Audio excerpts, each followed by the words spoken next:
Hi viewers, మనం వచ్చేసి 7వ తరగతి గ్రంథాలయాలు అనేటువంటిది వ్యాసాల గురించి తెలుసుకోబోతున్నాము. గ్రంథము అనగా పుస్తకము అని అర్థం అనమాట. సంస్కృతంలో అనేక రకాలైనటువంటి గ్రంథాలను సేకరించి భద్రపరిచినటువంటి ప్రదేశాన్ని, అనేకమైనటువంటి పుస్తకాలని సేకరించి ఒక దగ్గర చేర్చి ఒక బల్ల తర్వాత ఒక చేరు వేసి అక్కడ కూర్చొని నిశ్శబ్దంగా చదివేటువంటి ప్రదేశాన్ని ఏమంటారంటే గ్రంథాలయము అని అంటారు. ఆంగ్లంలో దీన్ని లైబ్రరీ అని అంటారు. ప్రాచీన కాలంలో కవులు గ్రంథాలను తాళ్లపత్రాలపై అంటే తాటి ఆకులపైన రాసేవాళ్ళు అనమాట. రాజులు వాటిని సేకరించి ఏం చేసేవాళ్ళంటే రాయసగాళ్ల చేత నకళ్ళు రాయించి భద్రపరిచేవారనమాట.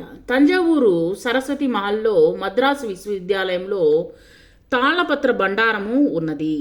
ఆధునిక కాలంలో జాన్ గూటన్బర్గ్ ముద్రణా యంత్రాన్ని కనుగొన్న తర్వాత గ్రంథాల ముద్రణ అనేటువంటిది సులభతరమైంది. అంటే ప్రింటింగ్ అనేటువంటిది ఈజీ అయిపోయింది అనమాట. ఎంత ధనవంతుడైనా నిత్యము ప్రచురితమయ్యేటువంటి గ్రంథాలయాలన్నింటినీ కొని చదవలేడు. కాబట్టి గ్రంథాలయంలో అన్ని రకాల పుస్తకాలు ఉంటాయి కాబట్టి వాటిని చదువుకొని జ్ఞానాన్ని అభివృద్ధిని పెంచుకోవచ్చు. గ్రంథాలయంలో అనేకమైనటువంటి అంశాలకు సంబంధించినటువంటి గ్రంథాలు ఉంటాయి.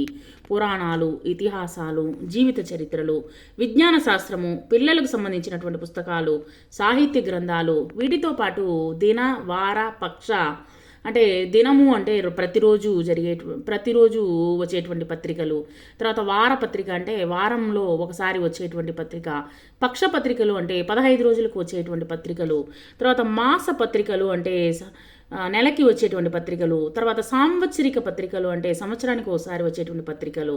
గ్రంథాలయాల్లో అవినీతి, అసభ్యతను బోధించేటువంటి పుస్తకాలు ఉండకూడదు. గ్రంథాలయాన్ని నిర్వహించడానికి ఉద్యోగులు ఉంటారు. వీరు పాఠకులకు కావలసినటువంటి గ్రంథాలను వారికిచ్చి చదివిన తర్వాత తిరిగి భద్రపరుస్తారు.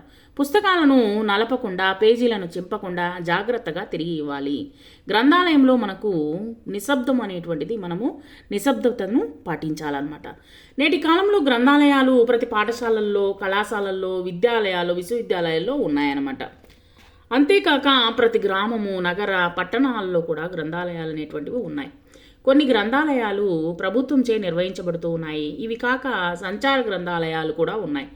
ఇవి ఒక చోటు నుండి మరొక చోటికి వాహనంలో సంచారం చేస్తూ పాఠకులకు గ్రంథాలను పంపిణీ చేసి తిరిగి తీసుకుంటాయి.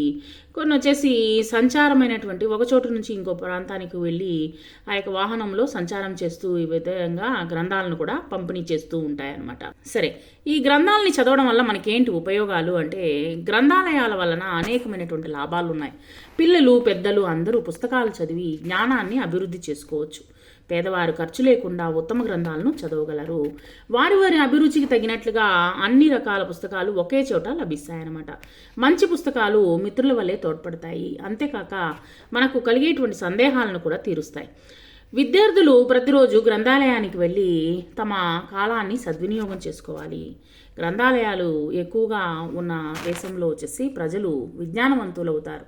విజ్ఞాన వివేకులు ఉన్నటువంటి ప్రజల వలన దేశం వచ్చేసి అన్ని స్థాయిలోనూ అభివృద్ధి అనేటువంటిది ఉన్నత అభివృద్ధిని సాధిస్తుంది.